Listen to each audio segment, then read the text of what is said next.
It was once said that it's not necessarily the pursuit of happiness, but rather the happiness of pursuit.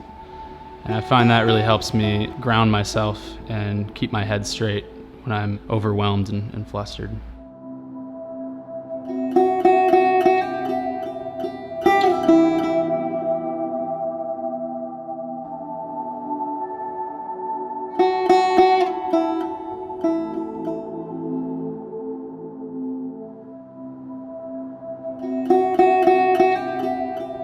My name is Nathaniel Norman Shields. I am the sole proprietor and barber at the Folklore Barber and Company.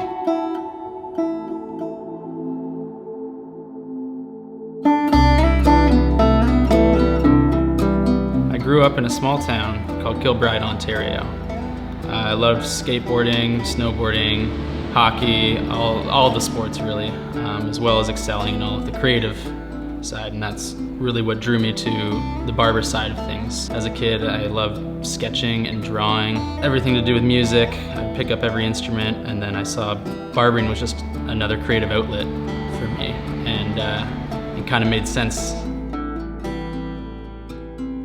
A few years ago, I got back home from working up in the oil patch in Fort St. John, British Columbia, and I was kind of lost, didn't really know what I wanted to do. I just kind of wanted to, skateboard and play music. When my parents were kind of on me to go to school, do something, you need to get a certificate of sorts, to get a job and whatever. And this kind of job hunting, I guess, slacking off a bit. And I was watching a movie called Sweeney Todd.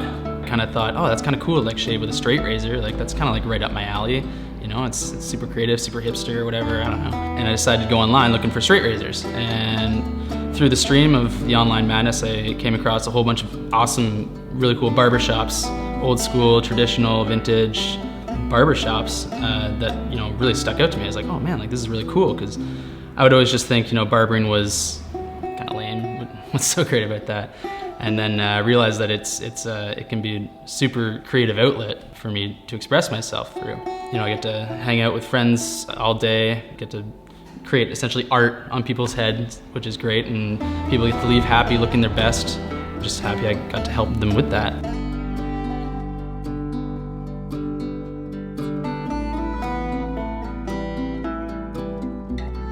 The craziest thing that's ever happened to me, I would say I had one of my clients who's definitely near and dear to me.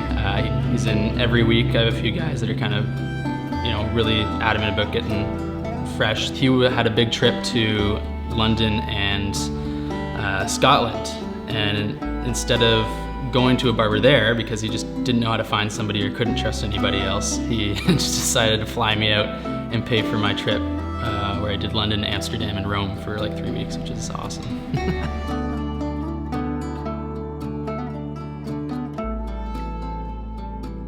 The hardest part of owning a business is everything associated with owning a business, especially if you're trying to do it all yourself. Everything that isn't cutting hair or making coffee in this instance, or doing the actual craft itself. It's all the back end stuff, the paperwork, the ordering, receiving, products, stuff like that. Tax season rolls around way too quick, always. And the boxes, all the cardboard boxes. Nobody tells you about the boxes. There's just so many boxes. And yeah, it's insane, so.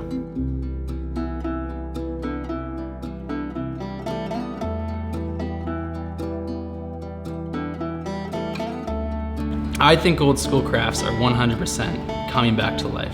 There is a huge resurgence in just things that are handmade and genuine, especially in the barber industry. There's a huge resurgence in old school barbering. You're gonna start to see all these shops just like this, popping up, where it's not just a hole in the wall. It's gonna be old school, vintage, rustic, industrial looking, places paired with things like what I've done here with the coffee, because I just love coffee and was sick of all these chain coffee places, and I was like, I gotta get my own coffee. And you already see them popping up everywhere, and we're only on the front line of it right now. It's just gonna get bigger and bigger. And like for example, with Ryan is leather crafting. There's two of us sitting here in this small town of like 100 people doing like this huge craft movement right now. I think everybody just kind of wants to be a part of something inclusive and genuine. They want to feel like, oh, that's my guy. They almost don't want to tell people about it because they just feel like it's, their club, right? But they also want to scream it to the world. This is my place. You got to check this place out.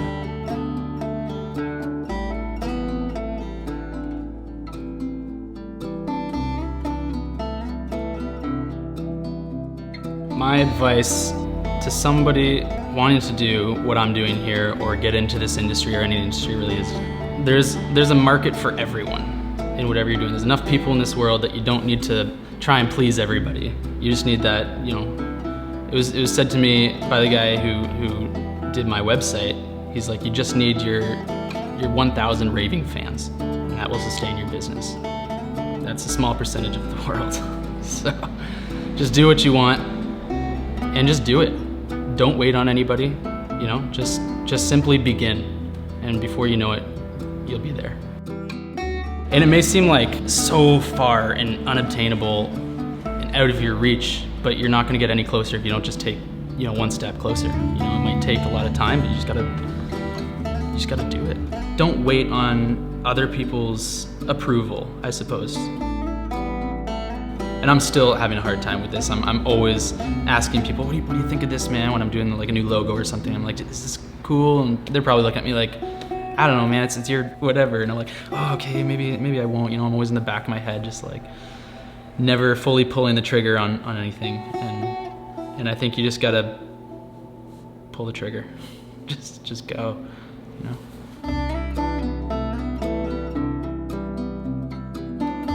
I would definitely still be doing this if I could do it all over again. I love this location. Maybe location might change, post up near the beach somewhere. But absolutely, this is 100% an awesome industry to be in. You can be as creative as you want. You have so much freedom to express yourself however you want. Nobody can tell you, other than your client in your chair, what to do, right? We do just gentleman style haircuts here. I don't screw around with long hair and stuff, and there might be other shops that people have to tell you how you do your job, and I don't know, I love the freedom that I have, and you can take it anywhere. I can pack up my tools in 5 seconds and go on an adventure, cut hair along the way. I can talk to a bunch of different shops, be like, hey man, can I cut here for, a day, and then be happy, and that's what it's all about. That's what this industry is definitely pushing towards as well, is just a sense of community in the industry. Everybody's got each other's back kind of thing.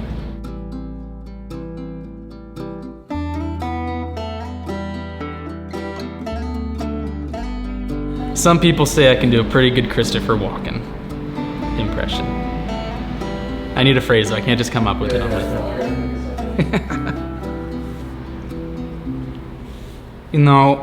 yeah, I could stand here and cut all day long. Everyone, they love it. They love me. No, that's too outrageous. I don't know, some people say, I've had guys tell me it's horrible, and then I have guys like, it's so good! And I don't know, because I'm just like hearing myself, I can't hear. Yeah,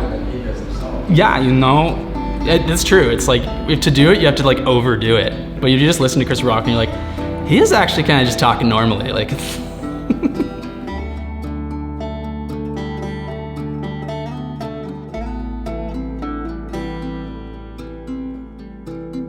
Don't be afraid to ask for help.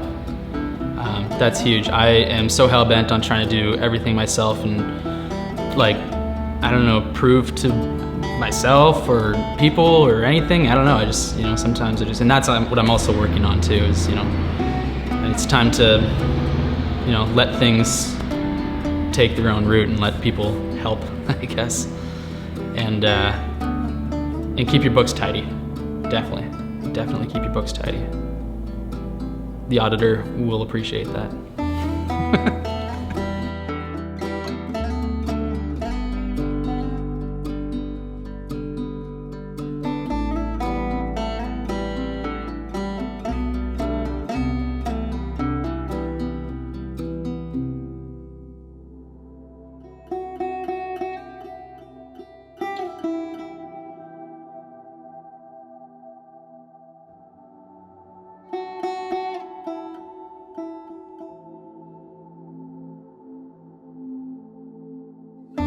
watched a movie a few years ago called Hector and the Pursuit of Happiness. And there was a quote from that really resonated with me. It goes, it's not necessarily the pursuit of happiness, but rather the happiness of pursuit. And I think that just really kind of helps me back down to earth and just relax and enjoy the ride, rather than to always be chasing this unreachable, unattainable end goal. You know, life goes on, and it's just about riding the wave, right?